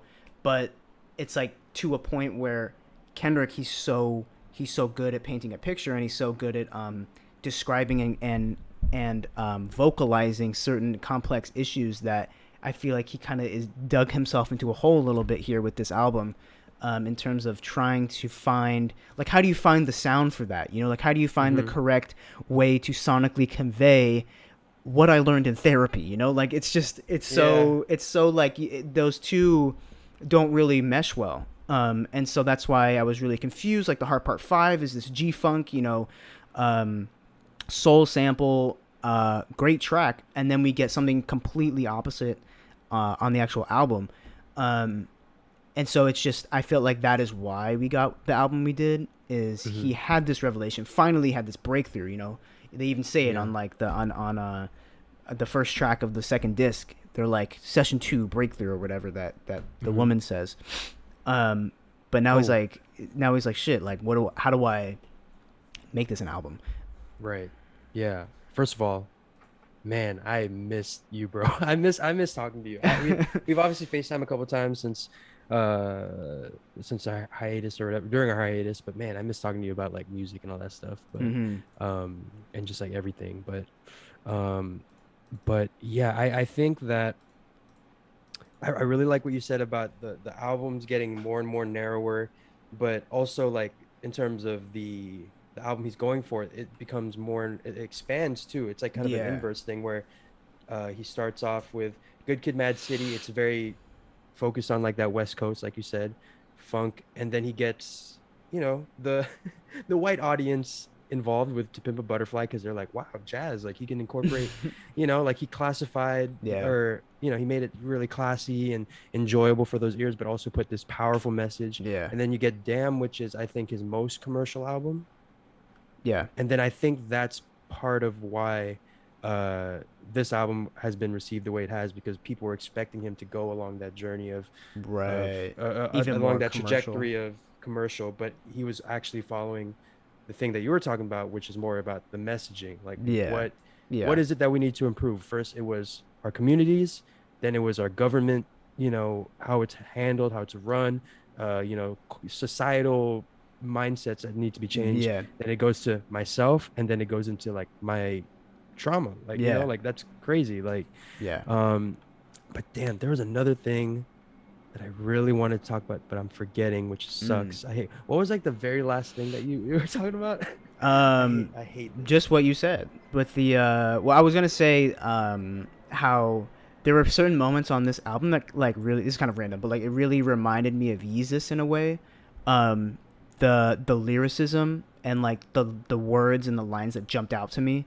I was just like, Mm, this is something. It's just like that so like blatantly, brutally honest delivery and the lyrics that are just like there's no fat on it at all. This is just yeah. like this is what it is, and coupled with the like kind of like stripped back and kind of strange production, especially with like United in Grief, like that sounds like a Yeezus song. Same with what's it called? What's it called? Count Me Out. Yeah, Count Me Count Out. me out. Like Yes. that definitely sounds like a Yeezus song, um, which was interesting. I felt like the two of these projects are very similar in that they were very Yeezus was about kind of the downfall and the God complex of Kanye, and given in a way that is not digestible at all, like to some Hmm. people, and honestly, like a complete departure from any sound he's ever done, like from that album onward. Same thing here. I felt like it was a complete departure from Damn, that from like definitely from like the Black Panther soundtrack. Like if you want to talk about commercial, Yeah. I feel like that is like the height of it. Um, but I think it just showed that Kendrick was in a place where he could do that, and I felt like he's just really really brave for what he talks about and how he presents his art. In that's just like another reason I respect the album. But yeah, Yeah. Perfect.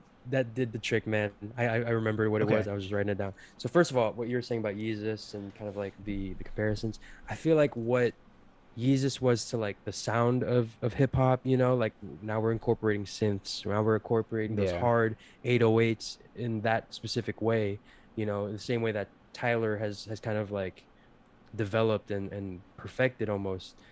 Yeah, perfected. I think that could be what Mr. Morale and the Big Steppers is to maybe lyricism or not. I almost want to use the word like quality, but you know what I mean, like the content that yeah. like the quality of content we're getting. I think this album was such like a hard reset, a hard left turn to what has been dropping the last few years. That this could be kind of like what you said during our pre-album stream, a cultural reset for music as a whole. So that could be that, and also I wanted to talk about the double album thing. Mm-hmm. Double albums are very interesting because we've seen it with Drake, with Scorpion. A lot of the times you do not have enough content for 20 songs, but Right. we were kind of going in it thinking like, okay, we trust that Kendrick will give us the content, a lot of content for this double album. Did he succeed in that? Like, Um, did you ever feel like, oh, this thing's kind of dragging on a little bit too long? I mean, I think I definitely I caught the double album like transition or like the start of the next album just because we Yeah, kind of returned to that like choir thing, and then like we heard the therapist talk like Mr. Duckworth, and then like yeah, yeah, and yeah. then the ladies like session 2 whatever, like I picked up on that. um but I don't like I think yeah I like every track was conceptual, every track had its meaning and its purpose in the track list for sure. Mhm. And I don't think it, I mean the only thing it really felt like was dragging on was just like how brutally fucking honest and like close to home he was getting the whole time, where I was like man, like what is this next track about? And then I'm like and then I Yeah. get into it, I was like bruh, like oh man, like this is hard, and so that felt, I felt that kind of dragging on. But no, I feel like I like the idea of the double disc. I liked how it's these two different therapy sessions that are happening, and it's this breakthrough moment and stuff Yeah, like they that. feel distinctly different. Like there is very much a difference between side A, side B. Right. But I think to kind of go on the last point that, or the point before that you talked about how this might change lyricism and like what is talked about in rap music. I don't really know if it's actually going to change anything, if I'm being Yeah. honest. Hmm. Having I don't want this to be like, oh, I know exactly what Kendrick's talking about, but like, I feel like, you and I have talked, and I've said, I've gone through similar realizations and revelations that Kendrick has, and an extremely subjective process that not everybody is in the right place to even think about doing, or even knows that you can do this, that you can psychoanalyze yourself and realize like the type of person you are, and like how that can make Yeah. you live a better life. And so I had that thought where I was like, oh, this is gonna change. Like I'm trying to do this too. I'm trying to get people on the same wavelength of like, look, like we have been affected by the generations of our fathers. We are a product of our environments. Like let's Yeah. all look back and realize how we can be a better men in this society. Personally, for me, or just people in this society. But or oh sorry, and then I was like, oh, like now that Kendrick has made this album, people are finally like, man, this is a huge step for like this spiritual awakening. Like people are gonna Hmm. start thinking in a different way. People are gonna start asking these different questions. But as I see like the discourse of Kendrick fans, or people who like this album talk about it, all they're doing is like just defending the album. They're not really like talking about what he's discussing on the album, which is the whole point of the album, which was like, I'm gonna Yeah. say these things that no one's ever said. He was like, I don't. You're probably gonna disagree with me. That's fine. Like, I want to bring it up so we can talk about it, but no one's really talking about the album like that. They're just like L take, like this is greatest album of the year. Like this is like, Yeah. It's this is like, exactly what we talked about. It's exactly what we talked yeah, about. Where it's like day one, it's either, oh, it's trash. Oh, we don't get it. Oh, yeah, it's garbage. Or, oh my God, this is incredible. This is fire. This yeah, record is fire. This record's fire. This one's gonna be or that I hate this phrase that this album has no hits. right, Like right, when did it become like customary and like necessary for an album to have like a hit record? Like, you know yeah, what I mean? yeah, Like an album is at the end of the day the artist, whatever the artist wants it to be. And I guess in some cases, like whatever the artist is forced to do by the label, mm, but which is I think the problem. um I think that this album is going to be one that sparks a lot of conversation over the next couple of years, which or at least I hope it sparks those conversations. Like, yeah, I love the conversations. I mean, I would like where he goes with it, but Anti Diaries, I love, the kind of discourse and conversation that could force people to have, mm-hmm, you know. I think about N95. I think about, Mother I Sober, Father Time, which has a amazing Sampha yeah. feature. That's my favorite Um, track. yeah, like if people take the time, and that's why I'm very excited to get, hopefully our deep dive out and recorded very soon, because I feel like this no one has really taken the time to dissect and make it accessible to people, our age, people younger than us that may Mm-hmm. not have experienced all that shit. So I feel like whenever we can get through that, I think that'll be hopefully like a nice supplement to people who may not. I mean, then again, those videos may only get to Kendrick's fans, so Right. maybe I'm just kind of wishing here, but I don't know. I do appreciate though what you're saying with like it might not affect Yeah. much. It might not change much because we talk about Kendrick, like he's been fighting this fight for years, and look where we are. Like it may be worse than we've ever been Right. Right. in Right. some Yeah. in some cases. So Yeah. That's where I think there's that kind of disconnect with this album with some listeners and some of his fans. Like yeah. not a lot of them are in the position to do something like this. And it's like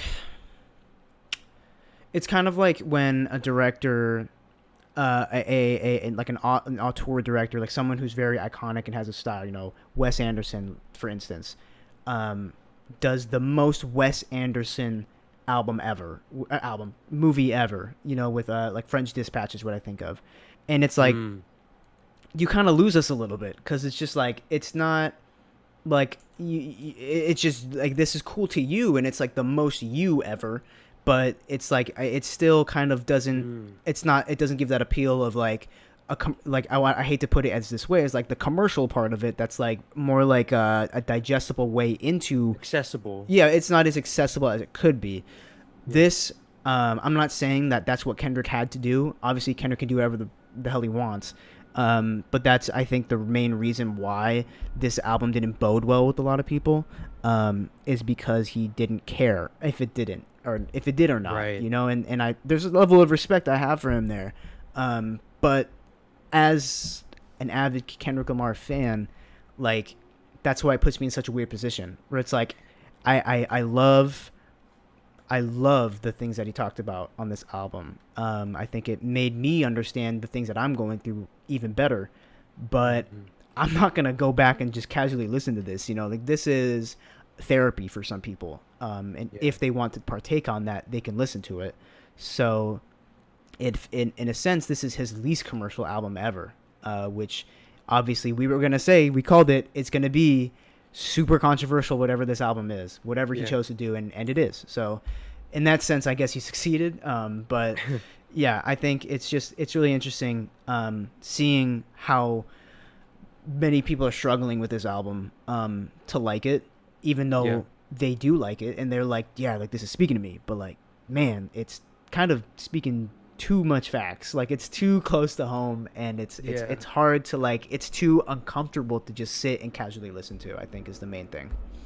Yeah. That's why when I review it, when we review it, I am going to dock off a couple points because of the sound, because I feel Yeah. like if this album had some kind of sonic component to it, similar to Pimp a Butterfly, where it has a certain like pleasantness to it, like at surface value you can appreciate it, and hopefully like it makes it timeless in a way, Right. because I feel like this album was very 2020 sound. You've heard the comparisons. Baby Yeah. Keem, Baby Keem. um it sounds very of its time, specifically N95. Mm-hmm. So that's going to be a big minus, because when we look back on it in 5 years, uh I think there will be a lot of good conversations had, and I think that will be, but that big critique of like I don't want to come back to it is going to be what holds it back to me, Right.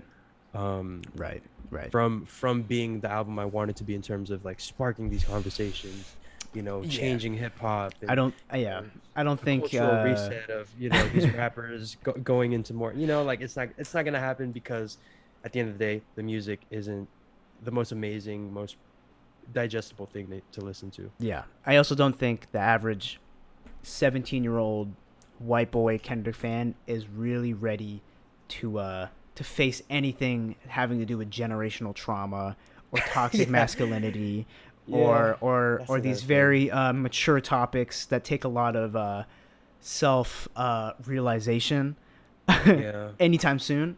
So Yeah. yeah, this is really just like, if you fuck with it, you fuck with it. If you don't, you don't. And I think that's kind of the thing I love and hate about it, because it's I know this might sound bad, but after I've been listening to Mr. Morale for a while, I was like, damn, like, To Pimp a Butterfly is so good. Like, damn, it's so Mhm. good. Makes you Like, appreciate his other albums that are a little yeah, more, yeah. And pleasant. so, yeah, exactly. So yeah, this album, I think, marks just a really interesting time in Kendrick's Mhm. life, and hopefully a healing process to whatever he might do next. If it This is album music, could have been titled "Damn," honestly, because that's yeah, how I felt throughout just the entire damn, every record. Like, damn, like yeah, shit, man. Like, exactly, and then we go into the next topic. Damn, man. Like, right, that's real. Like, yeah. yeah, So exactly.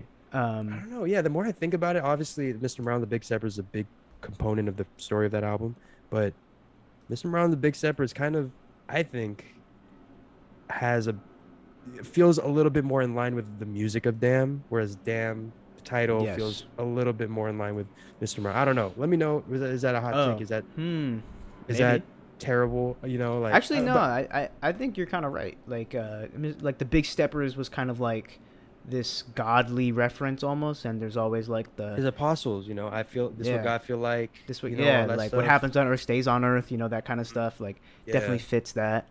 Um, but no, I think this is definitely an evolution of the ideas explored on Damn in a Hmm. way that is so potent and so personal and so objective that it kind of is devoid of the emotion, you know, that Kendrick Yeah. brings of the present moment that he's feeling in all these songs. You know, think of how present and how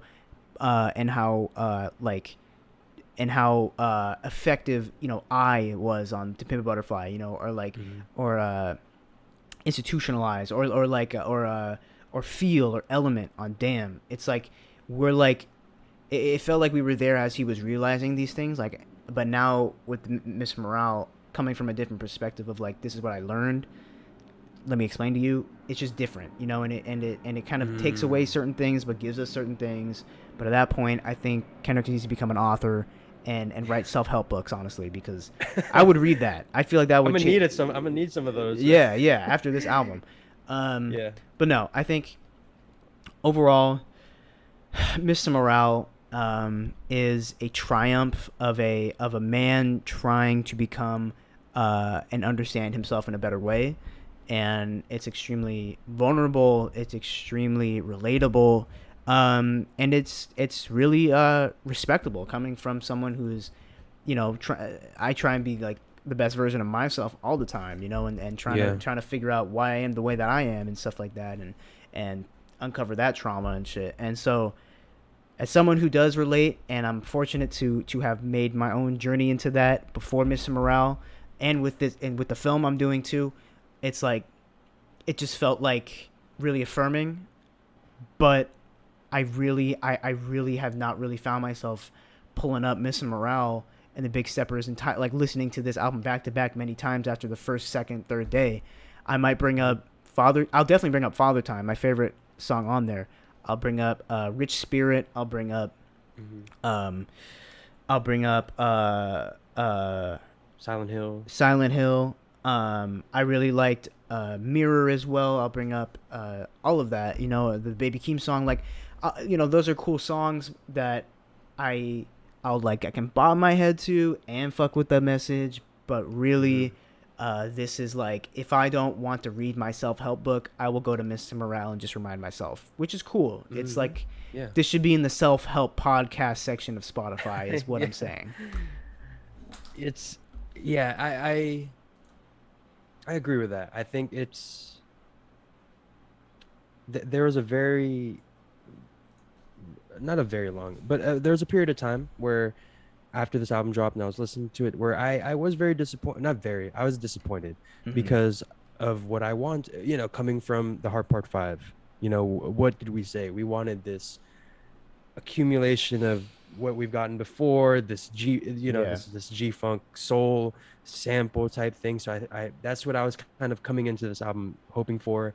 You know, the Big Steppers, his last TDE album. Obviously, we had that Yep. theory about like, oh, maybe we'll see some TDE features in the second disc.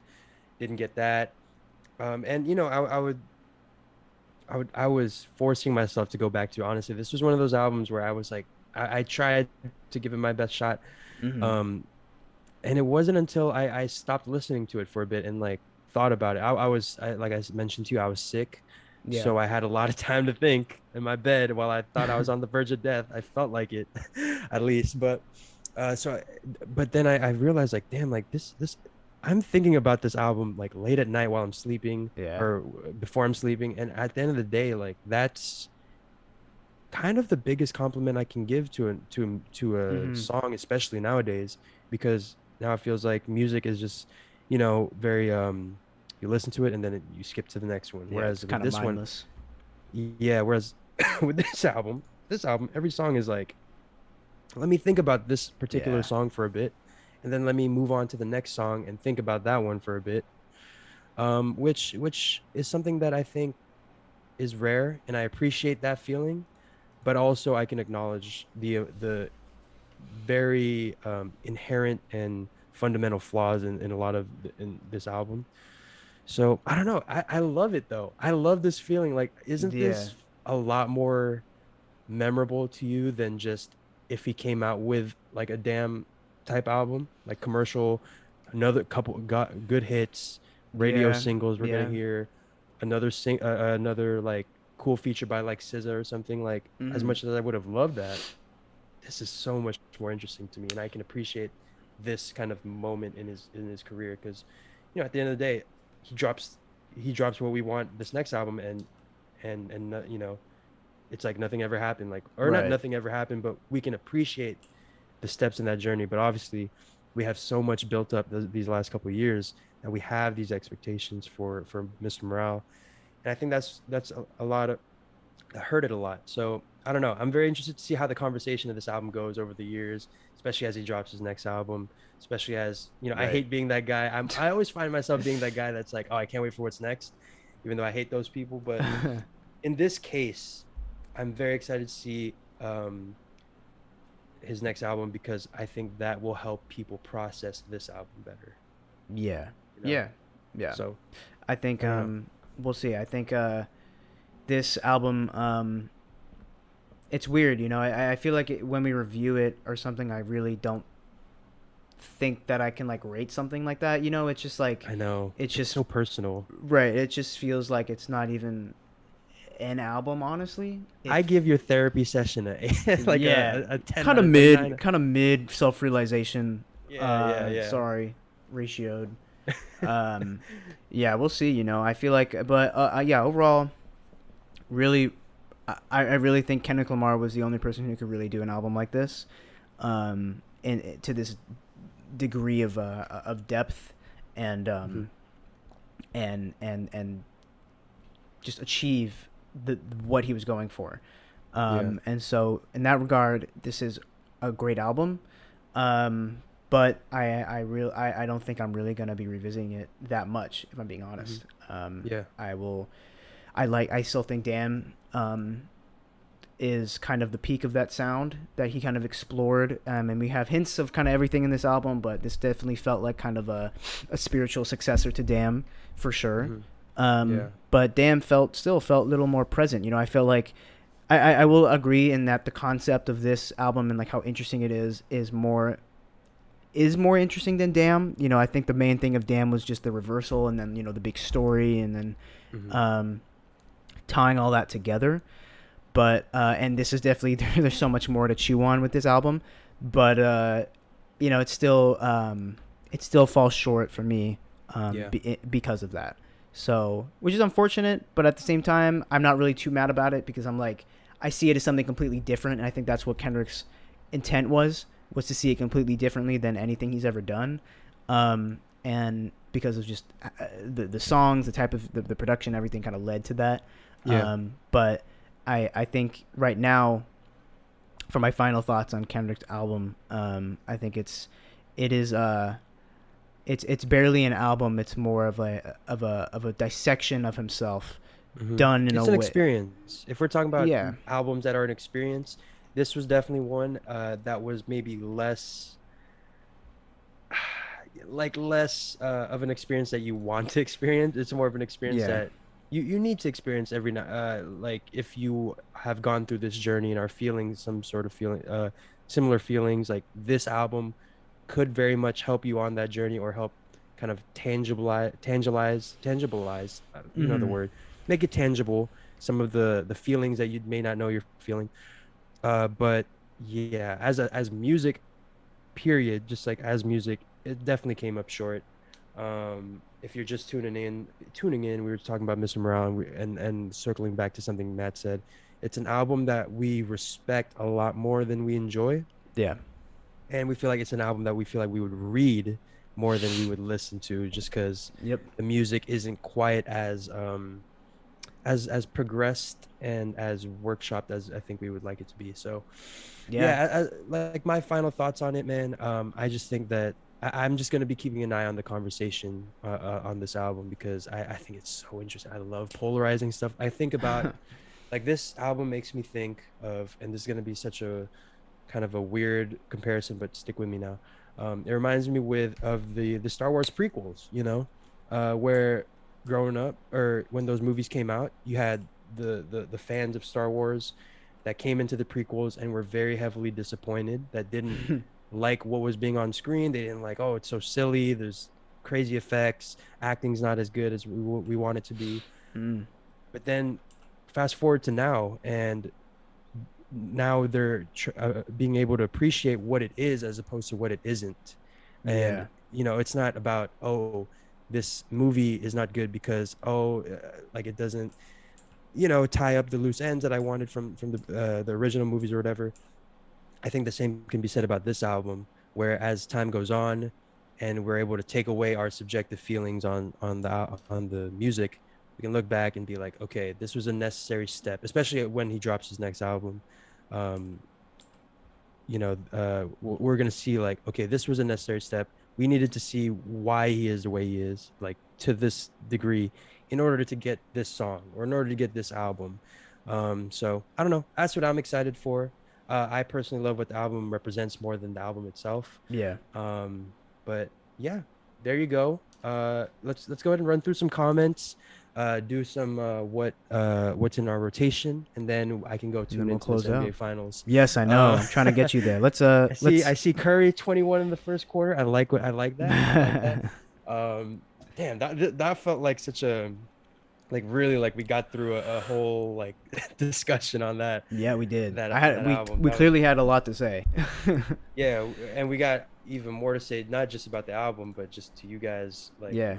literally, next stream is gonna be a whole thing of everything, catching up on everything. But we just needed to talk about Kendrick and Mr. Morale first, just because, Yep. damn, you know. Damn. But let's see. Question is, Curry asked, have you went back to it since it's been released? Like, I'd say you have for sure, but Yeah. how often? Is it like once a week only? Is it even per week type thing? Is it just like once every other week? I think I've really revisited it maybe like 4 times Hmm. since it's come out, which is pretty disappointing. Like I was like Kendrick album. I'm listening to that on repeat every single day for the rest of the year. Yeah. But it, like I said before, the subject matter is so uncomfortable in a good way, but it's so uncomfortable that I can't just like listen to that every day. Yeah. Like it's kind of just like a trauma dump. If we're being honest. Yeah. So I've listened to it a handful of times, obviously a few times again before coming on here to talk about it, and I've watched countless videos of people talking about the album and reviewing the album and what their thoughts were on TikTok, on YouTube. So Yeah. I've been reading and I've been researching and I've been learning about how other people think about the album, but I think the fact that I haven't like spun it up, played it up, played it very often is just kind of a testament to what I think about the album. Yeah. So yeah, kind of sucks. I wish I could play it more, but Kendrick wanted to. He went with the trauma this time, so I respect him. But like, damn, bro, I can only take so much. Yeah. Yeah. That's totally understandable. Um, so George the Great here says this feels like what he wanted to say on Damn, but he hadn't fully realized what he was experiencing. Yeah, I feel like, Yeah, that's where a lot of us were with like the pandemic. Like we had a lot of time to ourselves, so we got to think about a lot of those things. Yeah, only thing is that sucks. Curry says, I thought this was his last album. It's his last album, I believe, with TDE. yeah. And he's going to, from my understanding, he's going to continue to put out music with PG Lang, which is his whole thing with Baby Keem. They signed what's her name? Something Leone. Yeah. T t Taylor Leon, no, something like that. Tiana Yeah. Leon, something like that. Yeah. So Tiana, I forget. she's on the album, right? Tana Leone. Yeah. Tana Leon. I was So close.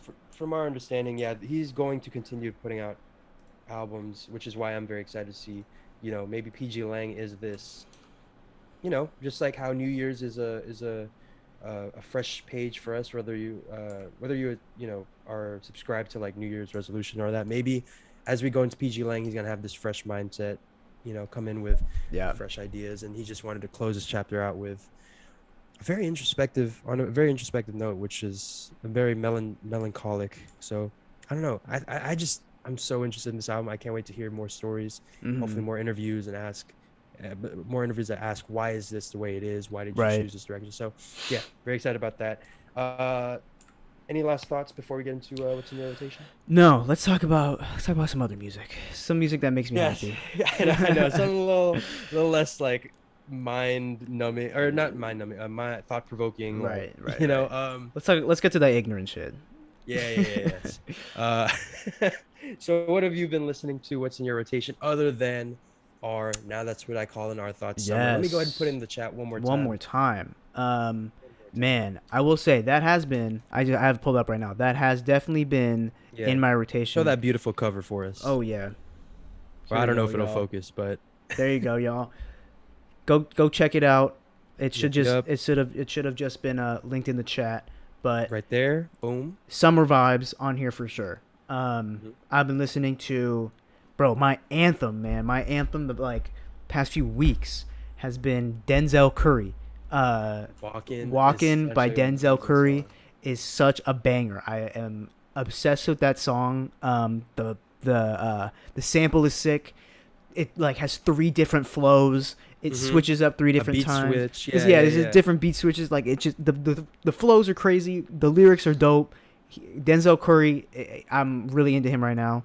Um, who else am I listening to? I'm listening to let's see, how do I see like oh here we go.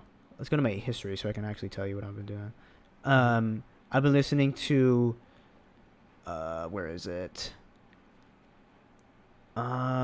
Yeah, I mean honestly the new Umi album came out, which I was kind of excited Mm-hmm. for. I literally am looking at it right now. I have it saved Yeah, on my yeah. little albums section where you can save it.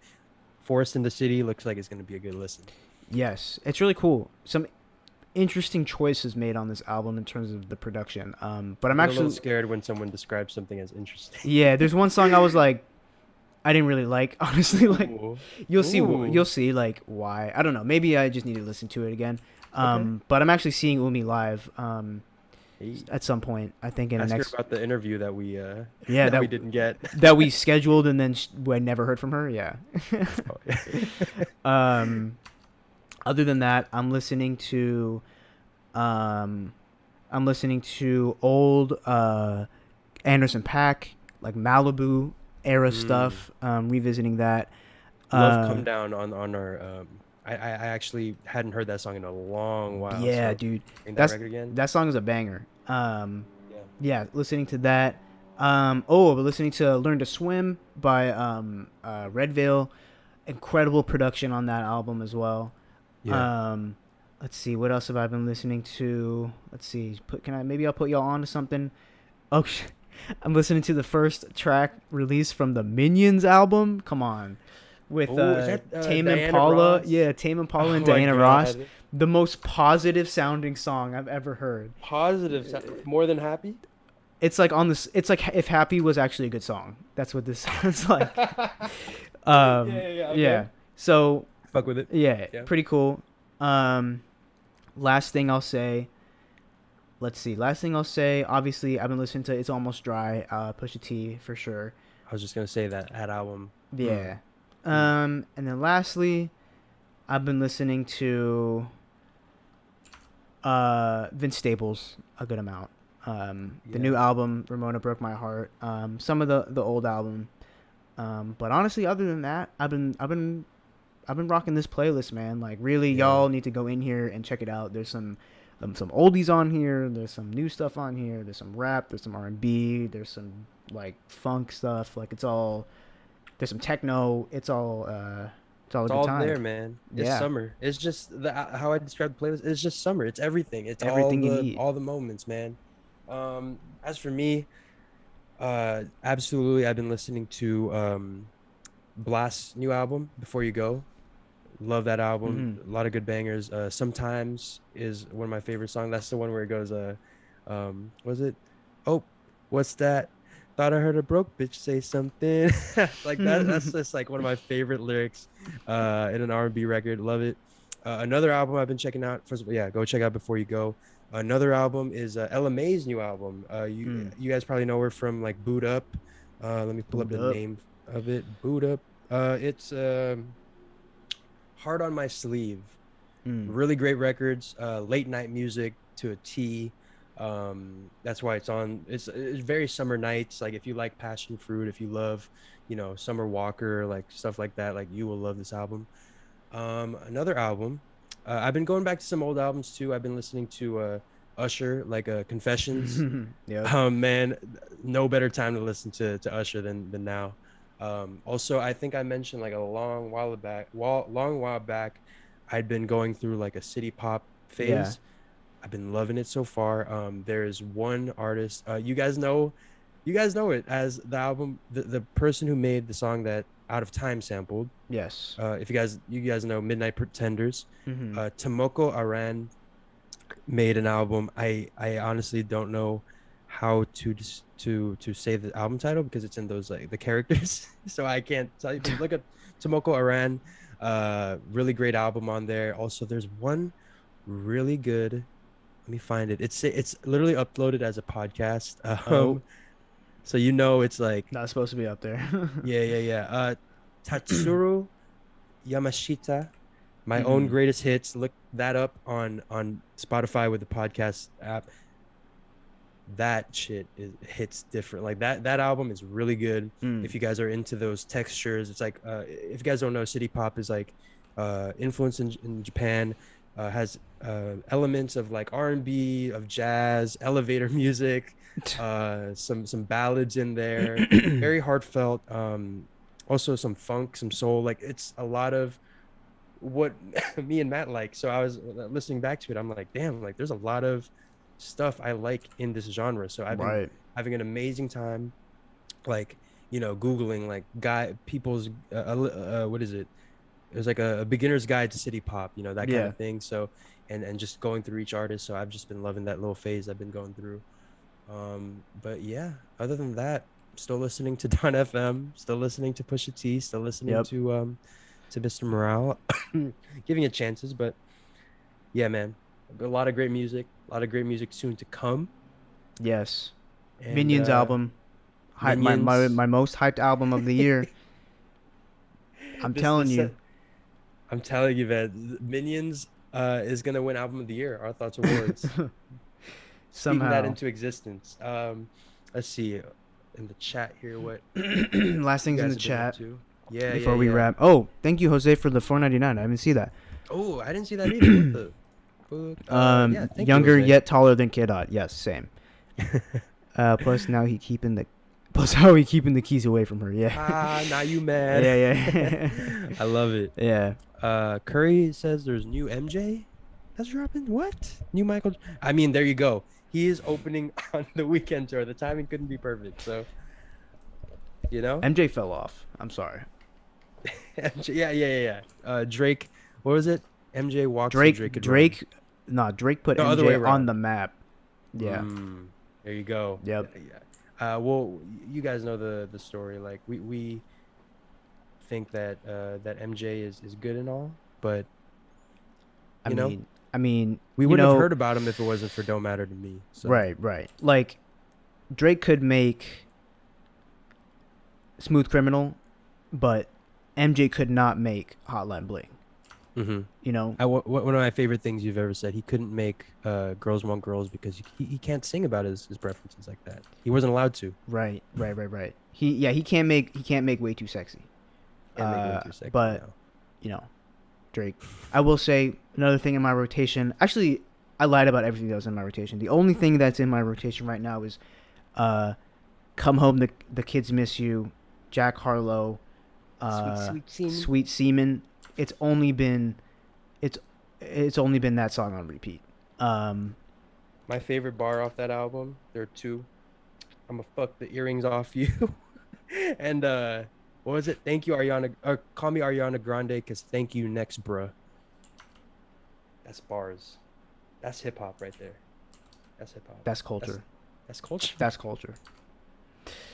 On that note, On that note, thank you, Jack Harlow. thank you, Jack Harlow. Finally, we can point to that's a pretty big. Saying it now, very high up on the biggest L contender this year. Very high up. Very high up. The front runner, I'd say. I would say the front runner as well.